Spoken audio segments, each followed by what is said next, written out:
Let me tell you about a society which had bigger masjids than you had, which had bigger scholars than you had, which had bigger darulooms than you had. This was Muslim Spain. It had far bigger masjids than you had. Qurtuba, in the height of its flowering, had over 600 masjids. And recently, a couple of years, 19 of us from this masjid went to Qurtuba, where there were 600 masjids. We found one, and that was closed. Why? What happened? Because these were people who forgot Allah, and Allah made them forget themselves. And you look at the scholars of Spain. Who were the scholars of Spain? There were the likes of Ibn Hazm, there were the likes of Imam Qurtubi, there were the likes of Ibn Abdul Barr, there were the thinkers like Ibn Sina, Ibn Rushd. These were people who were the backbone of Islamic learning. There were no greater scholars than these in the history of Islam. And Andalus, Spain, was built on the model of Medina. And as long as their focus remained on Medina, they flourished. But when their focus turned toward the dunya, then that same progressive society sank. Because the Muslims were not created for the dunya.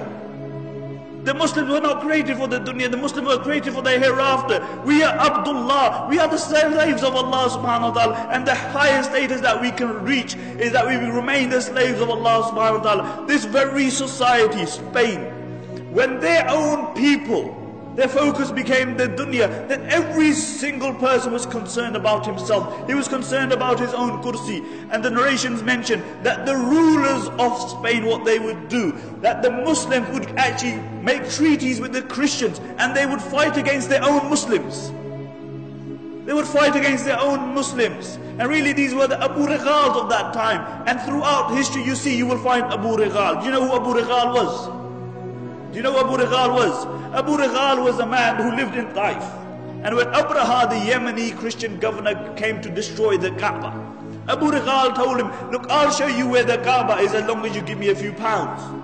So Abraha agreed. When Abu Righal reached the outskirts of Makkah, he died. And what the Arabs would do, they would pelt his grave with stones, because he was a man who was ready to sell his religion and his people for $1 and a dime. And until today, the Arabs say, if they see a person of a deceptive nature, they say, "Huwa Abu Righal." He's Abu Righal. And these were the Abu Righals of that time.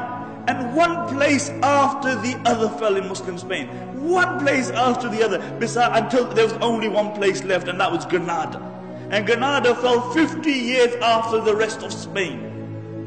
Until Abu Muhammad, he drew a treaty with the Christians on the condition that he would allow them to take over, on the condition that they would not persecute the Muslims, that they would not forcefully convert the Muslims, that they would not remove the Muslims from their posts. And when the Christians came in, the first thing they did, they reneged on their promise. And when they entered the Alhambra Palace, have you seen the Alhambra Palace? Wallahi, when you look at the Alhambra Palace, the eyes marvel at the architecture and artistry. It is an amazing palace, and throughout the palace you will see one word, La Ghaliba illallah. That dominance is only for the sake of Allah. Dominance is only for the sake of Allah. Where are those people who wrote La Ghaliba illallah? Where are those people? See, La Ghaliba, the engraving remained on the walls, but the reality of it was removed from their hearts. And the reality is that the Alhambra Palace, to a great degree, encompasses the decline of the Muslim Ummah, whilst the mud hut in which Umar ibn Khattab radiallahu anhu lived embodies the spirit of Islam.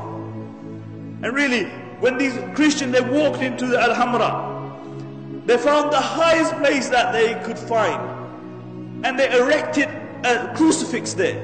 And when Abu Muhammad saw this, he began to cry.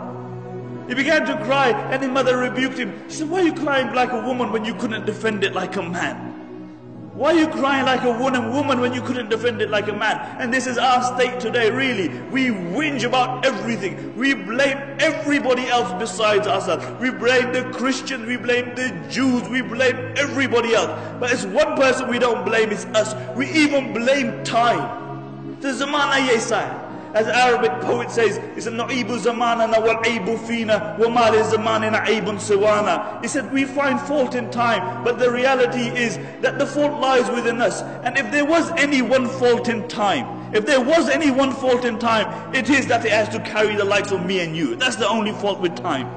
لا تكونوا كالذين نسوا الله فأنساهم أنفسهم. Do not be like those who forgot Allah and Allah made them forget themselves.